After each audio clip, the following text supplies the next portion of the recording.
On this episode of Marketing Mavericks, we talked to the co-founder of Chute, Gregarious Narain, about solving problems with content. We do a South by Southwest wrap-up and try to understand this whole phenomenon of meerkatting. Coming up next. Netcasts you love. From people you trust. This is TWiT.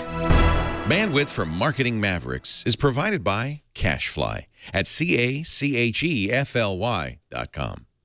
It's time for TWiT's annual audience survey, and we want to hear from you. Please visit twit.tv/survey and let us know what you think. It only takes a few minutes, and your anonymous feedback will help us make TWiT even better. We thank you so much for your continued support. twit.tv/survey. This episode of Marketing Mavericks is brought to you by LegalZoom. It's National Start Your Business Month at LegalZoom and the best time to create the business you've always dreamed of. LegalZoom is not a law firm, but they can connect you with an independent attorney. Visit LegalZoom.com and use offer code MM in the referral box to save even more.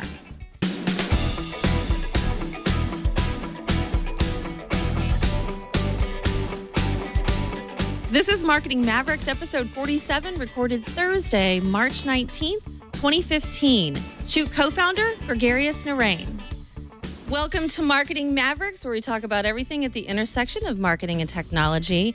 And today we're going to do just the same as we do every Thursday. We're going to talk about the most interesting people, who's making a difference, and what's happening in the marketing and events and that sort of thing. Today we're going to talk to a co-founder of a really cool product that helps content get shared, and we're going to drill down on that.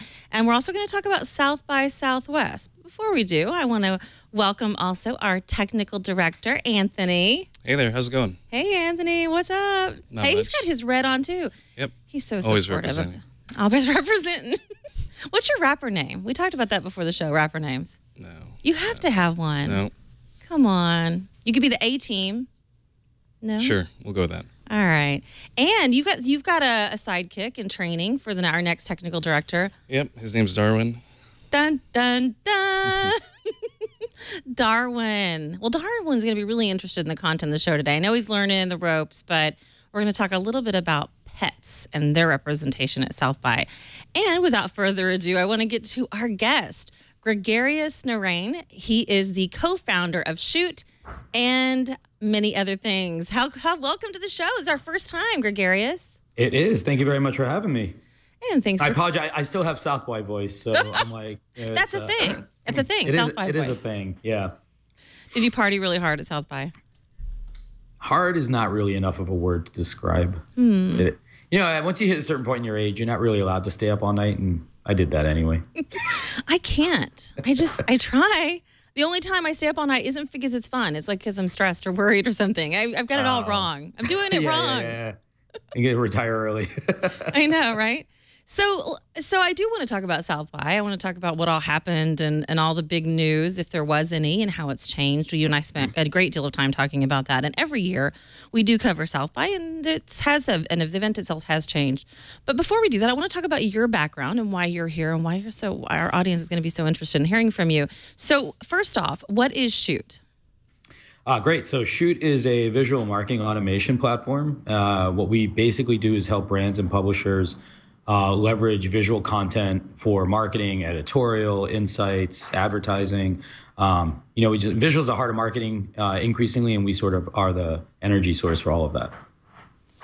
So we're pulling up the Chute website here. Well, who's your audience? Who's your customer rather? Is it a business? Is it the end user?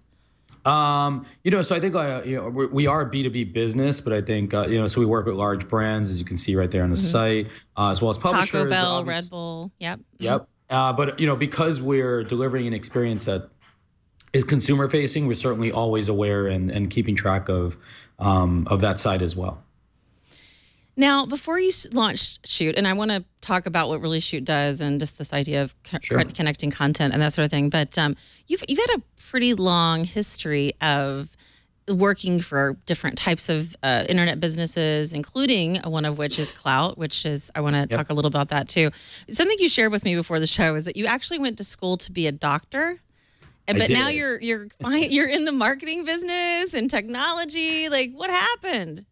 Yeah, it's being an entrepreneur. I think I was always an entrepreneur at heart, and I think as a result of that, when you're a bootstrapper, you sort of figure out how to do whatever it is that you need to do.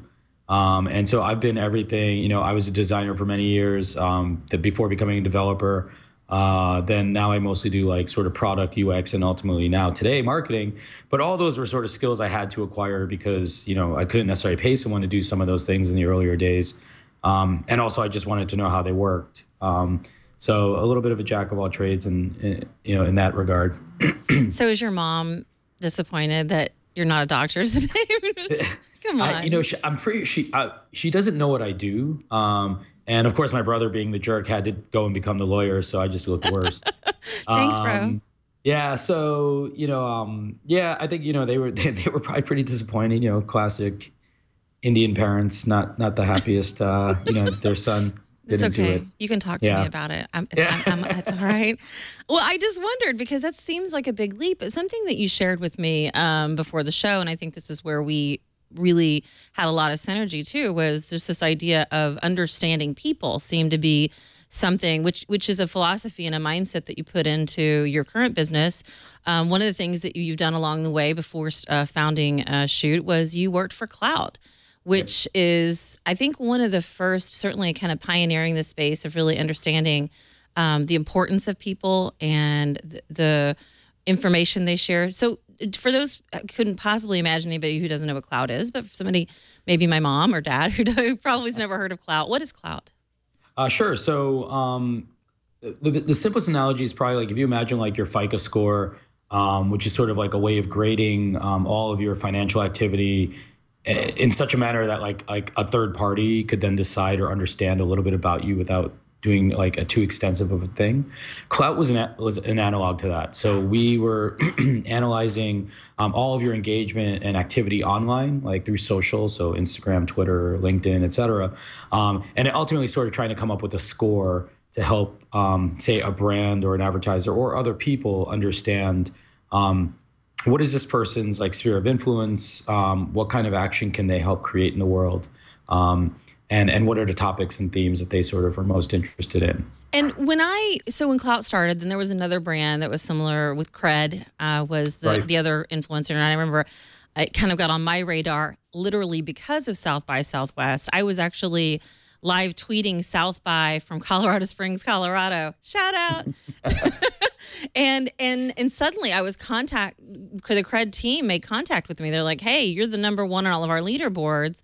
We'd like to reach out to you. And I was a little more intrigued. Their model was a little more like you said, B2B, I think, or was it more B2C? I mean, what was the difference? And are those still really viable sources? So first off, what is the difference between all the different, Clout, Cred, and that sort of thing?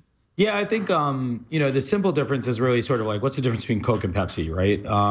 The formula and the way that you decide to use that data is ultimately the thing that most separates, any of those different players in that space. Cred's claim to fame, I believe, is really that they ultimately sort of had an open model, like you could see the things that were contributing to your score. Whereas with Clout, this was sort of more of a black box, and we didn't necessarily unearth or visibly show how we weighted and ranked things. And there were many other players that had variations on that, right? Some were very academic and had formulas and whatnot, and others were also sort of more black box like tools. Are Clout and Cred and those types of, are we paying as much attention as certainly as marketers and brands to services like Clout, or have we really grown out of that? I think what Clout did really well was it did establish itself sort of as that leading score. And I think what the outcome of that is that it may not necessarily be the first thing that you think about, but it is often a factor inside of like many of the tools. So if you're using like a listening platform, or if you're using a customer service tool, for example, many of these tools are actually already surfacing the Clout score like inside of those environments. And some of them use them in their own internal algorithms and calculations. So, the business is still fully operational. It runs inside of, they're required by lithium. And so I think it is still viable, but it may not be necessarily like the foreground part of the conversation per se anymore. As much. Right. Well, and so cloud aside and being a doctor and the things that you were interested in pursuing, being a designer, certainly a part of that. How much of that played into your idea of wanting to start Chute? Quite a bit, right? So when we started, so I was the first employee at Clout. It was me and the two other founders for a while, and one of the things that we saw when we were doing campaigns, we did some of the first influencer campaigns online. And by the way, I would argue like the notion of influencers, ambassadors, et cetera, is certainly alive and kicking, and is still a well-used tool. And I think Clout, played a role in sort of making that more prevalent in the online space as well. But one of the things that we noticed when we did campaigns is we'd sort of surface some of the media that was created by the consumers as part of that outreach. And whenever we got to sort of the photos and videos that were inside of that package, the brands were like in love with the content, right? It was sort of the part that they always wanted to double click on. Like, oh, can I see that video again? Like, if you send someone a package and they tweet about it, oh, just received my gift bundle from, Virgin America. Okay, that's interesting. If they did that and put a photo on it, wow, that's a better. And if someone made a video unboxing it, that was sort of like the grand prize. And so I think I quickly saw like that there was something special about the media and how brands were interacting or engaging with it. And I think that was a strong part of of how we ended up starting Chute. Well, and Clout being having really grabbed the attention, certainly of marketers and brands, as being something that was a game changer when you talk about, finding influencers or who's really excited about your product, who's really excited about your brand. Being the first employee, being a part of the original team, were you worried about leaving Clout to start your own company? Sure. I mean, there's always, there's always a lot of risk. You're making a gamble. I think, if you're a founder style person though, that's sort of normal for your life. And you'll do that. Right. And so, yeah, I mean, it took a little while to sort of come to that decision, but I believe I had a lot of confidence in this idea, and now here we are 4 years later, almost 50 employees, and going strong. So, I don't have any regrets about it either per se. Well, that's good to hear. That's why you're here, because you're doing so great. And so, let's talk then again about who do you reach out to, or why would I want to use Chute? What's the benefit to my company for using your product? Absolutely. So, I think, as I sort of mentioned earlier, sort of the premise of our business is ultimately that all marketing is sort of moving more and more to a visual experience. Today you can't post on Facebook or Twitter really without. You definitely can't post on Facebook or Pinterest or Instagram, for example, without using a visual asset as part of that. And even on Twitter, the tweets with photos get like 5 times the engagement, I believe. So we know that visual is increasingly becoming a central part of sort of how modern marketing is sort of executed. You come to us when you are trying to figure out how to work or leverage or engage media like at scale, right? So a very simple use case of that might be you're running a campaign and you want to take all the media that people create, clear rights to it, and then ultimately put it back on display, say in a billboard in Times Square, right? Those are the kinds of experiences that we can certainly power for our brands. But we have a full platform that offers a number of different combinations of that as well. And so if I'm using your service, and you've got some really big clients out there. Yep. We mentioned a couple of them, and you and I have talked offline about some of the clients and some of your success stories and how your product really does help them navigate the content that's being shared, what content works, and where. What's a good case story of somebody who's using your product and it's actually helping them do their job better in the social space? Yeah, it's a great question. So, we did, for example, we did a great campaign for Starbucks called Sip Face, right? And I think what's powerful about that campaign was that Starbucks was able to see by looking at the content being created by their customers that people were taking lots of selfies, right? And so the Sip Face campaign was sort of like take a selfie with your Starbucks straw live, right? And that campaign was really, really successful. And then we were able to help sort of find and surface all of the great content that people were creating, then work with the legal team and all the approvals to sort of clear and moderate all that content. And then the brand actually handed those assets back to their agency. And then the agency actually was able to put together this amazing sort of fractal display. But that's like a campaign that ran on their Tumblr, their Facebook, and the standalone site.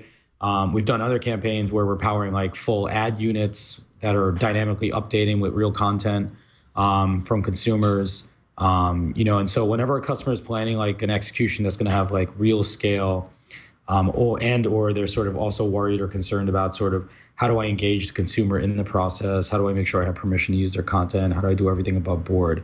We are like a soup to nuts solution for them. Soup and nuts. Does anybody really actually eat soup and nuts together? Is that a thing? Like, where did that start? Sorry. So Mulligatawny, or whatever that soup's called. Is it? Is it I don't know. There's got to be some soup with nuts in it. There's got to be soup to nuts. That's what we do. Okay. So who is your biggest competition? Like what are people using or doing that's maybe, I don't know, like yours or a little bit different? Kind of like a clout to cred. Who's our competition? So there's many parts to the platform. So I'd say like depending on which part you're looking at, there's different competitors.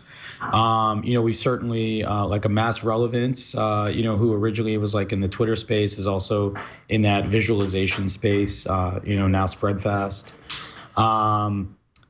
There's the listing platforms, right? So I guess like a Radiant 6.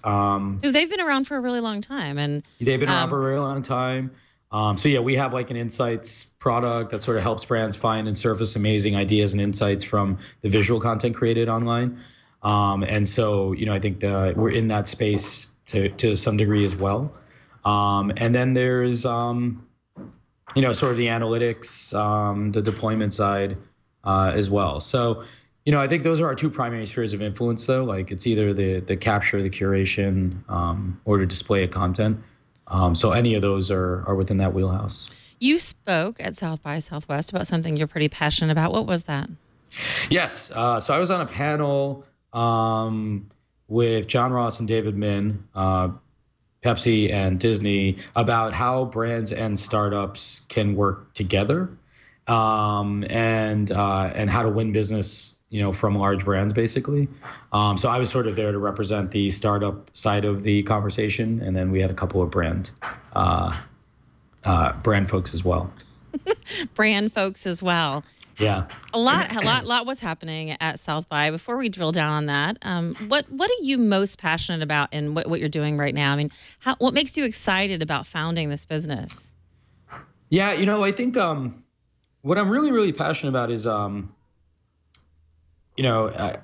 really found that one of the things that I really care about is marketing itself, right? And I believe that from the dawn of sort of like all this social media, like with with blogs all the way through podcasts and all the other stuff that's there today, like people have gotten like a first person voice, right? And as we were talking about before, like a regular person can sort of rise above and have an even bigger audience than, say, a traditional commercial platform, right? Like say like a CNN or something, right? And what I think is powerful about that is that only is uncovering what was like always the truth, right? Which was that we as people are very and highly effective spokespeople for the things that we love and we have passion for. And I believe I love finding ways to bottle that, encapsulate it, and then share that with the world. And what I believe that a huge part of that relationship now that we have available to us is for brands to become more partners with their customers as opposed to sort of trying to be, interrupters of their lives, right? And sort of trying to convince them of something instead, like they've already got them, and how do we work with them to actually achieve and share that story? And so I just think like empowering people to have their voice, have it be powerful and meaningful, like is an ideal pursuit. And there are a lot of ways to manifest that. And, and today we're working on, when it was a cloud, it was like trying to identify who those people were. Today it's how do I give them better access and relationships in the process as well. Better access and better relationships. I want to talk about that and what happened at South by. Before we do, I actually want to thank a sponsor of Marketing Mavericks, which is LegalZoom. In fact, if you're thinking about starting a business, now is the best time. It's National Start Your Business Month at LegalZoom.com, and it's never been easier to start building your future. LegalZoom provides the support you need for more than 10 years, in fact. They've helped 1 million business owners just like you. If you need advice for your business, no problem. LegalZoom's not a law firm, but they've built a network of trusted attorneys to provide the guidance you need for your specific situation. And here's the best part. During National Start Your Business Month, LegalZoom is offering an attorney consultation for, get this, only $50. If you're unsure about the best way to start, or if you're already run a business and need some advice, this offer's for you. Get the legal advice for your business with no further obligation for a low one-time cost. So go to LegalZoom.com today to find out more. Attorney consultations are provided by independent attorneys available in most states. Get the legal help you need for your business at LegalZoom.com and enter offer code MM at the referral box to save even more. Legal help is here, and I think we all need legal help, especially when you start a business, whether it's a little business or a big business. LegalZoom is there for you, and take that headache away, right? I mean, who needs to have the stress? Starting a business like yours, I think, probably ran into a lot of concern and a lot of stress. How did that change? Like, what did you learn from the time that you started your business 4 years later? Like, were there any like, whoa, I should have done this different, or wow, I'm really glad I made this decision? I think the hardest thing you learn in the process is there's sort of there's many inflection points. When you're growing a startup, and some of them are related to headcount, and some of them are related to responsibilities, right? So from one point of view, you're sort of as you get to a certain number of people, you sort of have to start managing things a different way, and culture becomes more important. It's harder to scale, and there's a connectedness that you try and maintain with everyone. But I think also from a responsibility point of view, when you're a founder early on and you're a small team, regardless of being a founder, like everyone wears a lot of hats, and over time, your roles get more and more specialized, and not sort of like going and checking every pot every couple of seconds is sort of an important thing that the founders ultimately have to get used to doing, and learning how to sort of work with their team, delegating away the parts that someone else is supposed to actually take care of, and then ultimately growing into the new types of responsibilities and roles that you need to complete. What is the best advice you could give to somebody? Since startups was a big part of South by, as we kind of transition this conversation a little bit into that, and we'll go back and forth. But one of the things that you said was there were just so many startups, and I would say South by has a reputation, right, of being the place to go if you're a startup to want to get noticed. Foursquare years ago, right, was launched at South by. Then it kind of, then we weren't really seeing Lighthouse, I think was another, we weren't really seeing this, insurgence of startups that were getting recognized and world renowned, except this year, right, Meerkat, which neither of you or I are actually meerkatting, but there are people meerkatting this show right now, Jeff Needles and Glenn. In fact, Jeff Needles, who I think we've zoomed out, you can see him there. Jeff is actually on the Meerkat leaderboard. Not kidding you. Number 2. Wow. He's not even a host here. What's up, Jeff? What's your secret sauce, mister? You're number 2 on the leaderboard at AJNR at JS Needles. He's going to shoot me for getting that wrong. At JS Needles on Twitter. You can follow his stream. He's meerkatting. Why do we think this is so huge? Which part? Jeff? Why is Jeff the star? Seriously, why is meerkatting like this big thing? It's not like we haven't had live streaming out there already. No, but there's a very important distinction, right? I think live streaming tended to be in these pre-planned, preordained sort of scenarios, right? And it's sort of this teleportation sort of opportunity, right? It's like, oh, wow, something interesting is happening over here and I can be there right away, right? And I think that is a very interesting and compelling sort of experience for people right now. It's funny, you always think like for all the technology we make that actually makes it possible for us to be further and further apart, it's everything that brings people closer and closer together that they actually are drawn to, right? And I think Meerkat is like one of those things. It's like you feel a relationship to people that you don't know necessarily, like that you sort of know online. And this is a way to peer into their life or see like, a day through their eyes. And that's, I think, a compelling thing for a lot of people. Well, and I would say, Jeff and I have talked about his use of Meerkat and how he is actually doing his own AMA all the time. Ask Me Anything. He's on for long periods of time. He walks to work. He walks home. He's just going through his day. And I think that is part of the appeal. What does that mean? You and I really like this understanding of people and why we like the things that we do and why we're connected the way that we do, which is why social media, I'm using the quote signs, has been so successful. But I think, this is just yet another introduction. It's almost like reality TV, which we are here at TWiT, meets, the new type of streaming content, right?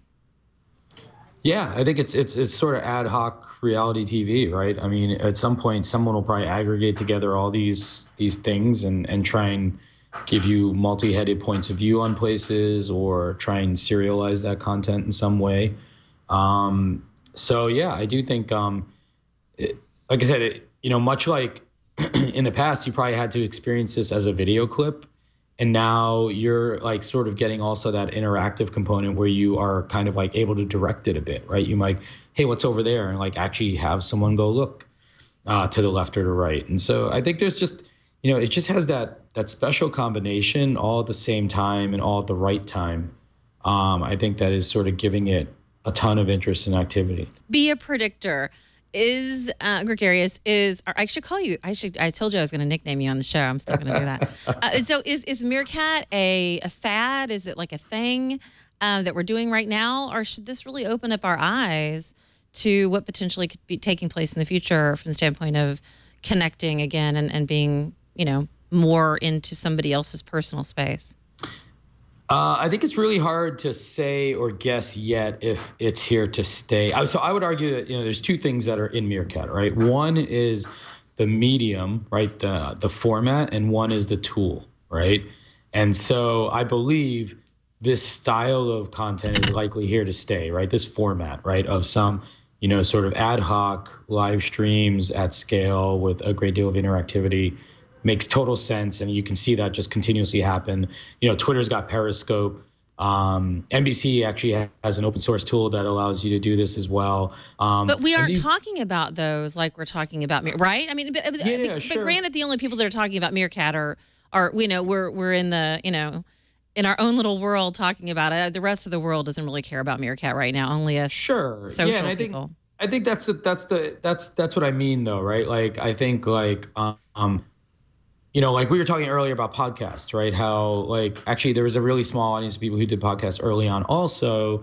And it's because it just happened to be a fairly influential set of people or highly connected people that it did well. And there was an initial bubble. And then it took a long time, but the format didn't necessarily go away. And suddenly there's like a renaissance happening again there where more people, more brands and more groups are putting together content this way. Well, I think. Yeah. Well, I was just going to say that's exactly what I'm saying. Is this some sort of insight? We were getting a glimpse of it now, and then at some point when the rest of society is on board, just like we talked about podcasting, and for you guys who think, did they talk about podcasting? I didn't hear them talk about you and I before the show started. We're talking about podcasting just to catch people up, and I do want to talk about that, but. I think, sometimes we get a glimpse into something that as people who are really entrenched in this, world of the internet meets marketing, meets business, we see something happening in technology that we think we're excited about, but the rest of the civilization, at least here on Earth, is not ready for. And it takes some time for people to catch up.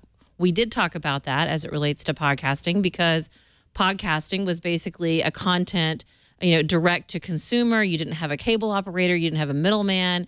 My background being cable television, I thought, gosh, this is just taking way too long as users or seekers of content, whether it's sports or music, to have to go through a third party. Why can't we get content directly? Why can't somebody just make this happen faster? And we've seen attempts to that, and some of those attempts have been shot down, Aereo or whatever, to try to still another party, but now you're seeing with HBO launching and direct to consumer, I think that they've always been a leader, not just in content creation and being edgy with their content, but they are going to be a leader in saying, hey, we're going to do this. Look, we're successful. And then we're going to see a lot of other really big content providers, I think, come to the internet directly to consumers. Yeah. And I don't know what the time frame looks like, but I think it's finally here. What do you think? I mean, are we going to start seeing that? And people like, Leo, who has created his own network, and so he's been the pioneer of direct internet. I mean, are we going to see more content creators like you and I and others follow suit, and consumers will just say, you know what? I don't need you, Comcast. I don't need you, Time Warner, or Cox, or whatever. I'm going to go straight to the internet. I mean, I think there's two parts there, right? Like, one, by the way, like I think Meerkat, one of the differences about this medium today is that, like, for example, Jimmy Fallon is number 3 on that list, right? Which means it has an amazing audience of what I would call regular people, right? And I think that is fundamentally a big difference in sort of, say, how we tried to do this in the past, where it might have started and they were like maybe people who were on the internet and well-known, but not necessarily like in the real world well-known, didn't have sort of that multi-million member audience. And so you're going to see tons of those people getting involved. I think, on the other part, though, about like sort of content and sort of that whole unbundling idea, I do believe that people care significantly about sort of eliminating as much of the noise as possible from their experience in general. But I do believe that there's always going to be an opportunity, like quality still trumps all when it comes to content, right? And so many people just, it's like, for example, like why a lot of webisodic sort of, video didn't necessarily take off in the past. The production value wasn't necessarily there. The writing wasn't necessarily there. It's not a knock on those shows. It's just that people have such a high level of expectation around some of these things that it's hard for them to sort of adjust their lens back away from that, right? I'm not willing to have a blurry version of something. So I think that's always going to be this sort of challenge, this battle that happens is yes, let's say Jimmy Fallon decided to do his show without without the network behind it, right? What would happen, right? Is that iPhone level quality really good enough, right? Is he that good by himself all the time, or is it all the people that help make that show what really makes that special, right? And then, of course, even with Meerkat and things like that, the last challenge still, of course, is people have increasingly grown used to time shifting their content consumption, and Meerkat is still a thing of the now, and so that's problematic, probably in the long term for it. So you are a speaker at South by Southwest. What was your topic? It was that brands and startups, and sort of how they can work together. What was the takeaway that you hoped people would have after hearing your presentation? I think the main takeaway that we sort of left with was that that the process of working with large companies is fundamentally different and on a different time scale than the way that startups are used to, right? With startups, everything is it feels like near instant. How fast things happen. When you're dealing with large companies with different decision-making processes and different internal structures, you sort of have to get used to and wait for the marathon as opposed to sort of those unique sprints. But ultimately, it can be a very fruitful thing if you have sort of the ability to last through that opportunity. So there's one person in the chat room specifically who's really been interested in your conversation, and he's asked quite a few questions. And so I challenge him to actually ask a question in the chat that I can ask you on air. But, you know, when we talked before the show about Chute and what you guys are doing, what have you learned from the time that you started to today, and that you're doing differently that you didn't expect to be a part of the way that you provide your service? You know, that's a great question. It's funny, when we originally started, we were actually building an app to back up all of the media from your device. And because what we realized was that one of the biggest challenges for enabling access to that content was that it was actually all trapped on your phone. And this is like pre-iCloud, pre-Dropbox, all these services. And so we started with a very developer centric platform. And what we found and what we've ended up doing is actually building upon our own platform. There's thousands of developers that use the Chute platform as from a developer point of view. However, all of our enterprise customers, well, not all, but almost all of our enterprise customers are largely leveraging tools we built on top of it. And what that really meant was that, and to that, my earlier point, it was sort of learning how to adapt what it was that we knew back to something relevant, meaningful, and valuable for that customer base. And so that was, we didn't fully start as a marketing company, but today we are, and that, there's no turning back from that. So, okay. So the chat room, one of the questions is, and I think, gosh, it's kind of I got to tell you, I'm going to set this question up because as a marketer, it's nearly impossible to answer this question, I think, and it's a very broad question. Sure. But W8SS Joe in the chat room asks, how can you assure your client ROI? Right. So that's actually a great question, right? So assuring ROI, the easiest predictor, so the metrics I think for this type of content marketing, if you want to call it that, really is you have to map it back first and foremost to the things that you already do, right? So there is no reason that you can't look at conversions, look at funnels, get your same metrics, right? Obviously, you only can know ROI if you know your KPIs going into it. So what are you trying to do in the process of using this tool? For some people, it's awareness. For some people, it's leads. And for other people, it's direct revenue, right? All of those things are actually trackable, some more or less perfect than the other, right? So awareness may be a bit harder to look at empirically, while sales is a very direct thing. But then again, that's not necessarily a perfect scenario either, because sales, of course, it's like if you're doing like last quick, like sort of attribution style things, maybe you're missing some stuff there. And on the other side, on the awareness side, you may not be measuring every place that the awareness may have grown, right? But I think one of the things that we're a big proponent of is sort of trying to find behavior that is highly resonant with your customer today already, and trying to map your experience back to that behavior, instead of then, say, trying to create a new behavior. So oftentimes marketers love to try and do wild and outrageous things, and they try and encourage people to do like these really interesting or difficult things. And in the process introduce lots of friction to their experience. Now, if you can find things that customers are doing, saying, well, it's actually what you've been doing, or we're doing it because we know you already do it, people map to that a lot more quickly and easily, right? And it also will feel more authentic to them. Authentic, that's a word that we like as marketers, right? Okay, so if you're trying to help them understand better how the content they like, how do you measure that? Like, how do I know that? So my mom, who's in the audience, is sure. Hey mom, is likes Pinterest, right? And so she likes to decorate.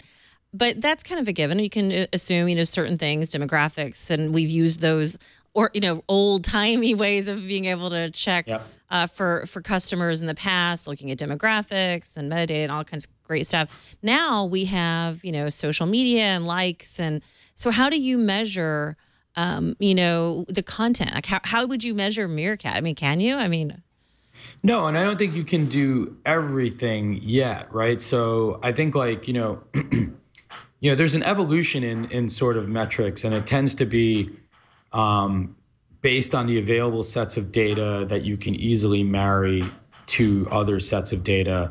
And then it's naturally rate limited by privacy and legal, right? So for example, online marketing is probably almost perfectly measured, except for the fact that you don't always have all the data, but the data is probably all existing already, right? And I think what ends up happening is you try and put together a story that tries to leverage as many of those different parts as pieces of data together, so that you can get a sense or an understanding of what's working and what's not working, right? And there are plenty of sort of vanity metrics that should not necessarily be what I think you found your sort of results on, but certainly maybe give you sort of the furthest border or horizon around how things are going. So like in a Meerkat, you can only tell, is there some kind of peak participation? Am I gaining in followership, et cetera? But that's really more reflective of what was your starting point, and then you need to start doing more experiments and more attachment to actually see what behind the scenes is this type of content resulting in more kinds of engagement, et cetera. I do think, however, that social, as a whole, we refer to it as sort of the always on focus group, is a far more effective tool than what previously brands had done, which are the sort of, double mirrored focus groups where you invite a set of people in because you ask a very small set, and they know that they're being asked about specific things, as opposed to, hey, what do you do if no one is asking you to talk about something? And what can we see and learn and understand from that conversation as well? And also at a much more significant scale. What motivates you as far as content? What gets you excited? I mean, we know what consumers like and what they share, and what do you think is going to really change somebody's decision to purchase a product or buy something as far as it relates to content? Yeah, I think, I don't think there's a one size fits all answer there, right? I think it depends on the space, and I think it depends on the user and the audience. What I would say is, I wrote about this just very recently, actually, a friend of mine, Tom Ferensky, made this comment on something I wrote, and he said that, the problem with content marketing is that it's more like content as marketing, right? And my response to that was absolutely right. But more importantly, what you should be doing when you think about content, I believe, is investing in the success of the customer as a whole. Take yourself out of that conversation. And if you can be the enabler of their success, right, then you ultimately earn a seat at that table, have a relationship, and get that sort of more subconscious mapping, that you were a friend in the process. And so success, right, may mean, can I take something like South by Southwest and make it easy to describe to my boss? And maybe that becomes an infographic, or it becomes a survey, some survey results or something like that. Or maybe it's just I look for inspiration, and can you find and bring forward amazing and interesting photography? Maybe I'm hugely interested in activities or for my kids or whatever it may be, and can I take you behind the scenes and show you the world from in places that you might not be able to get to on the regular? And so those are all ways, for example, that you invest in the success of the customer, as opposed to prioritizing your needs first. And I think the reality is that that is how you ultimately get the real long-term ROI.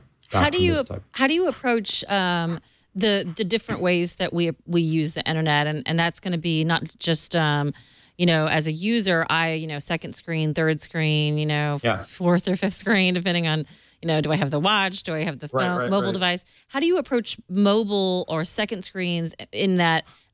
How we make our buying decisions, how you use your product for, and that was actually a zombie girl, I think, in the chat room, wanted to know mobile versus computers.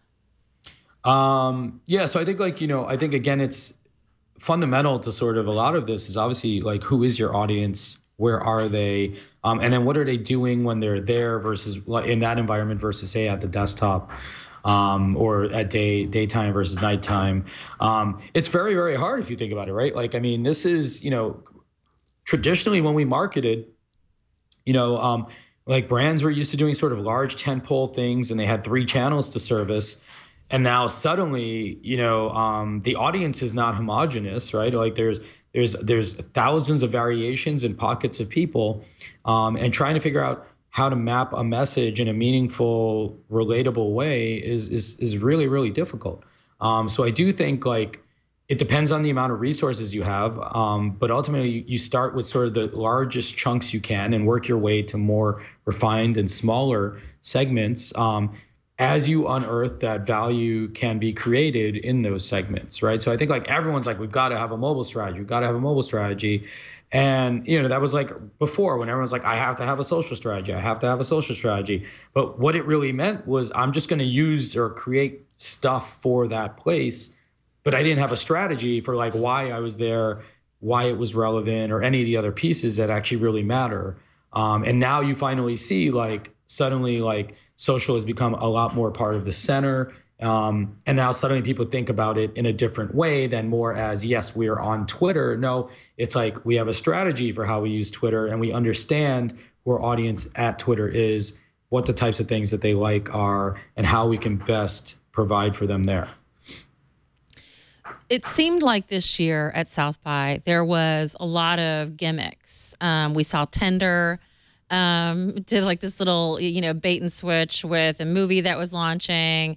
Come on, guys. Did you really think this girl was going to swipe left or swipe right for you? Come on. And people were engaging with this girl. I mean, so it was an image. It was a picture used by a social sharing dating site, reaching people at an event.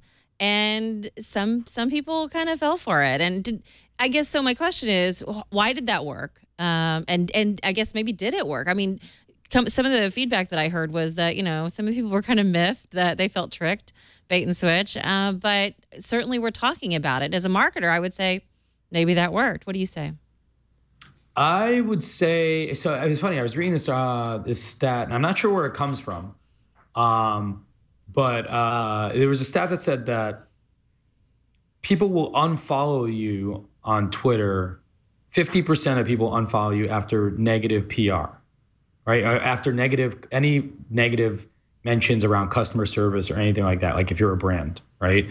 And so maybe the old adage that all PR is good PR is not necessarily as directly applicable anymore now that people have the chance to tune you out intentionally. And did the Tinder thing work? I don't know. I was there. I didn't hear about that thing. So well, you're a married man. You shouldn't be on Tinder. I know single people. I mean, I hear about all kinds of things, right? But yeah, I don't know. Like, I think there's always people who marvel at like something too insane. It's like the train wreck. It's like, no, there's no way that someone could have done this. And so, of course, some people always are just intrigued by that. I think everyone appreciates an interesting piece of marketing, even if they were tricked, because they're like, that's pretty cool. There aren't necessarily a whole lot of those, so they probably stand out even more than others. But, I don't know. I mean, I think like, hey, like, it's a young, youthful brand and, sure, maybe it's more in their wheelhouse to try something like that. Do the gimmicks, though, that are out there really deter from some of the maybe, I don't know, next big things or because especially at South by, like there were a few gimmicks, there were some other things that happened and, we're talking about these, cheesy things or maybe the things that went wrong. Are we overseeing maybe some of the really positive things because we're talking too much about, I don't know, the things that don't really matter? That's probably true for the entire internet. So there's the internet in a nutshell. We're out of here. Right. No more shows. Humanity is probably actually fallen into that trap anyway. So it's hard to say that or hold a higher expectation than sort of how people act at large. But, I mean, how many problems are there in the world and no one gives a crap about that either, right? So I do think, my philosophy with the inbox is the same as probably my answer here. I do think that everything important eventually finds its way to the top. And so if you miss it and it's important, it should come back to you through another channel, or it'll get put in front of you again at some point soon, if it's relevant. If it's not really relevant, that means that it's sort of natural selection. That message wasn't meant to find you. Natural selection. The message was not meant to find you. I'm finding a lot of messages, and I do listen to them. So hashtagging, you and I talked about this also, and I think we, as marketers, use them, and I think certainly we use them at events. This is a big South by Southwest. Again, every year, big event. This year, I've actually kind of expected the attendance to dwindle, but it hasn't. It's not grown, but it's maintained. It's roughly 30,000 badges that it hands out. I don't think we talked as much about South by this year. People that weren't there, I didn't hear as much conversation about it this year, it seemed like. How has it changed? I think it's changed in, I think we were talking about this before. The brands have arrived, right? So there's a lot more Vegas to it now than there was before. So there's a big presence from, I think I was reading an article saying that there were like 10 super sponsors, which sponsor like all of the days of South by Southwest. Whereas I think there were 8 last year. And then there's just other brands getting involved. There's hundreds and hundreds. I think they said that South by brings in like $300 million into the Austin economy in like 10 days or something like that. So it's pretty significant. What's happened. I think, startups are there. A stat I heard was that there was like 110 or something or more Shark Tank style events alone, right? So sort of, it's definitely become a real thing. There's a tangible thing there now, that people understand that the opportunity to engage and meet sort of that sort of like innovation, level in between both these two core groups of sort of like startups and brands, I think is hardening now, and it's pretty clear that is becoming a fundamental use of this of the event itself now. How much new stuff you actually see that's important, I don't know. I don't think I saw lots of things that I'd probably heard about, and it was cool to maybe see like some of them in real life, But I would say that primary difference is that while it was about interactive, that I could be innovation now, and it's really about how are we reinventing sort of business models and trying to marry new ideas to sort of the mainstream, is ultimately I think what we see a lot. I saw a ton of happening at the event. On your blog at Chute, you actually kind of brought into focus some of the highlights and insights of South by Southwest, the visual effects of that. One of the things I thought was kind of funny this year was the emphasis put on pets and animals and kitties and puppies, and who doesn't really like? I mean, Darwin, our technical director here, one of our technical directors, wanted to make sure we talked about this on the show today, and so he's getting some pressure. I'm getting some pressure from Darwin, but I don't know. I mean, is the kitty effect still a big deal with social media? Are you going to buy more, burgers at McDonald's? Or are you going to buy an airline ticket because, there was a rabbit on the tail, or because, somebody put a kitten video, which who doesn't love a kitten video, right? Yeah. I mean, does it really matter? Are the little pets going to really make a decision for consumers? No, are they? I don't think, are they going to make a decision? Likely not. Do they marry back to an important idea for you? That's ideal. Do they marry back to a behavior that your customers love and are associated with? Maybe that's good. I think there's plenty of gimmickry involved in a lot of these things. It's a place of spectacle, right? Like where everyone is trying to outdo the next person with why you're going to come by. And this is sort of that worst case scenario, right? Like where, it's attention deficit living and walking in the streets, right? And so I think it is fundamentally a challenge for brands to figure out how to do interesting things. And I believe, like, for example, I've seen the same trend amongst my own friends and with many of the companies I work with, that while there's this huge thing going on, there's tons and tons of really, really small, more intimate things going on also.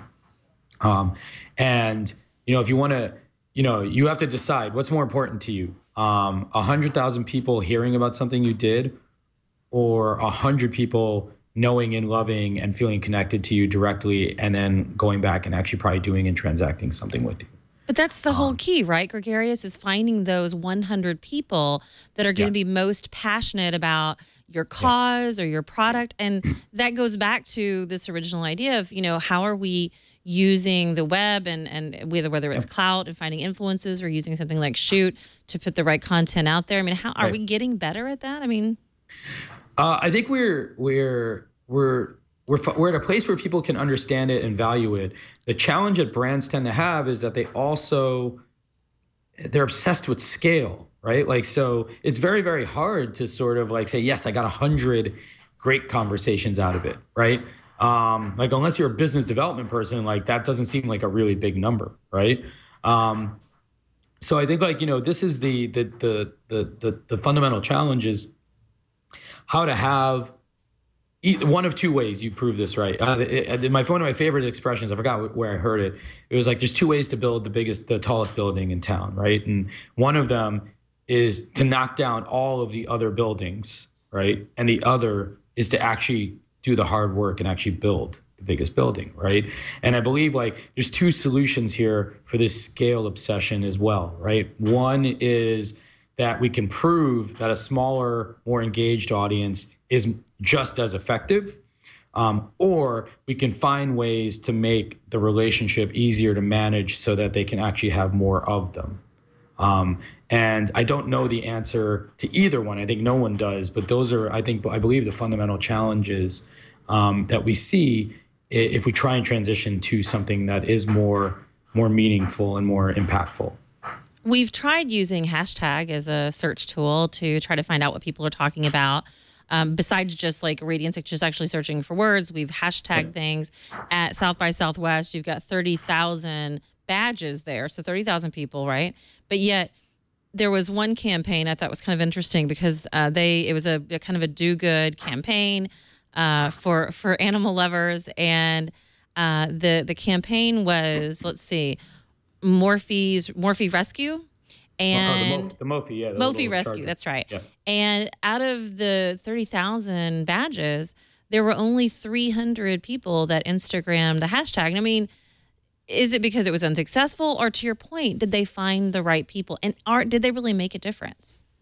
And so I can tell you that despite there being 300 photos, everyone talked about these dogs. Like, everyone had seen it. It constantly came up in conversation.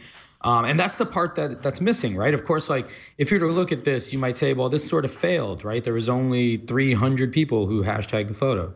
But, at the same time, the whole point of this thing was they were pointing out that your battery is going to die, so conserve your battery.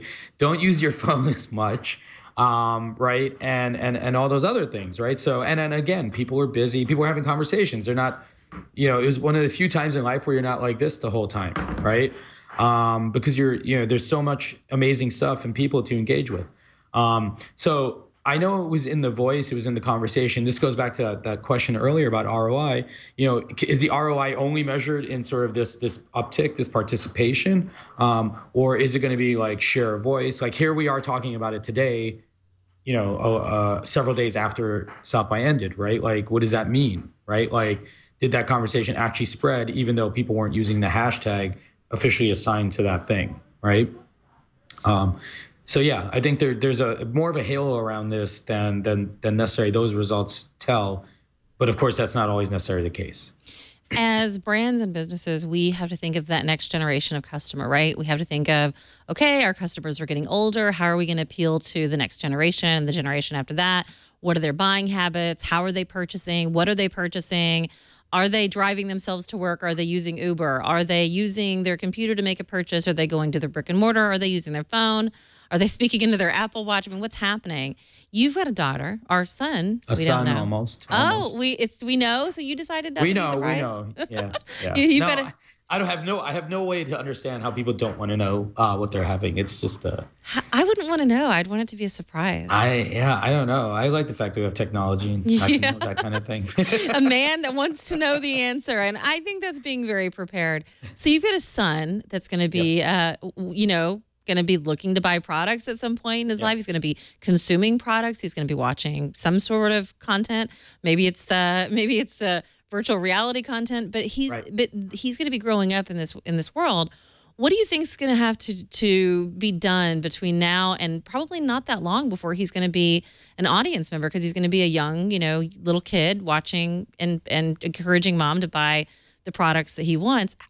What's going to need to happen over the next, 4 or 5 years, which is actually not that far off, before the next generation starts really absorbing the advertising or content that we're creating?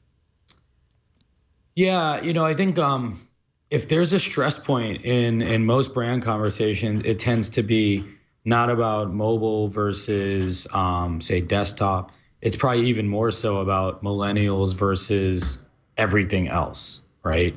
And again, this is really, in some parts, fear, and in some parts, a misunderstanding, right? One part of it's how well do I know that audience? They don't operate, they don't sort of engage the same way, as many of us do today, right? And it's because they are always on, right? Like they don't, it's seamless to them, the experience from one place to the next. And I think like brands look at that and have an interesting, they're like, holy crap, like I'm having a hard enough time, like I was talking about before, about all these sort of segments and subsegments and how do I need to deal with that? That's a really scary idea and a scary place for a lot of brands. So the way they need to do that, they need to involve those people in the process, right? A bunch of guys my age, 40 years old, who aren't really connected to that millennial space nearly as much as say a millennial is. What kind of insights can I really give you, about that? And so we have to become more inclusive and involve that community and that group of people like in the processes that we're developing. And the reality is, that people always said like, there's this fear of like, don't put this stuff online, et cetera. Like, you don't know what's going to happen later. The reality is that the people hiring later also will be different too. They won't be the same people using the same lens to evaluate you. And so what seems like hard work for us is actually probably not actually work for the people from that generation. And so if you bring them in to the fold, they can help alleviate a lot of that fear and also provide you a tremendous amount of insight. Okay, and then finally, because there's a ton of stuff I want to talk to you about, which I know we're not going to have time for. I don't get to have all the hours on TWiT. Not yet. But I'll send an email for you. There you go. Well, there's one thing I want to ask you, and that is for your future son. What would your advice be as he's entering the job market? I mean, what would your advice be today for him as he starts his new career? Well, I hope my son isn't ever entering a job market. I mean, I hope he'll be an entrepreneur like his dad. There you go. Yeah, I mean, I think if he wants to get a job, the things that are important there are always going to be the same, right? It's be a team player, be helpful to the people around you, and ultimately realize that you're in service of the customer, and know who that is, and do the best you can to make that happen. But yeah, I think the dream job is still being an entrepreneur. So yeah, I think you're right. Unless, I don't know, unless it's something else. So so happy to have you on. And I definitely want to get into this conversation about podcasting you and I got deep into earlier. Yeah. We've got so much more. There's so many more reasons to bring you back. And thank you for your time. I know you're a busy guy. If somebody wants to connect with you, maybe they want to learn more about Chute. Maybe they want to ask you about, startups or podcasting or the new G Daddy being a father. What's the best way they can do that? You got your mention. I know I did. You can send me an email. It's gregarious@getchute, or shoot me something on Twitter @gregarious. If you'd like to learn more about Chute specifically and you want to get a demo, you can also reach out through hello@getchute. There you go. I'm pretty sure G Daddy's going to stick. What? I'll check with the wife today. Oh, she's going to love it. You're going to be sorry you did that. I will be, I'm sure. Well, thanks again, and I'll be Thanks a in lot. touch with you later. Okay, bye-bye. All right.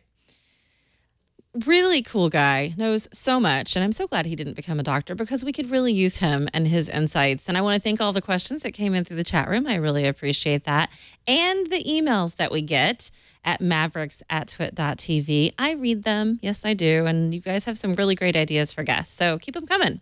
If you want to follow me, you can do that. You can find me on Twitter at Tonya Hall Radio.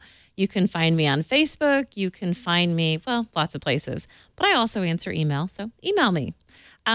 Everybody, thanks again for a great show. I want to thank Anthony, our technical director, and Darwin, our new TD. Thanks, guys. Yep. Hold on. Sorry. Can't pull the. Oh, there. There he. Oh, he's. This show wears him out. Yeah, it does. Poor thing. He put a lot of work into it. Kind of helps. And I want to thank everybody for paying attention to the show. Until next week, until next Thursday, have a good one.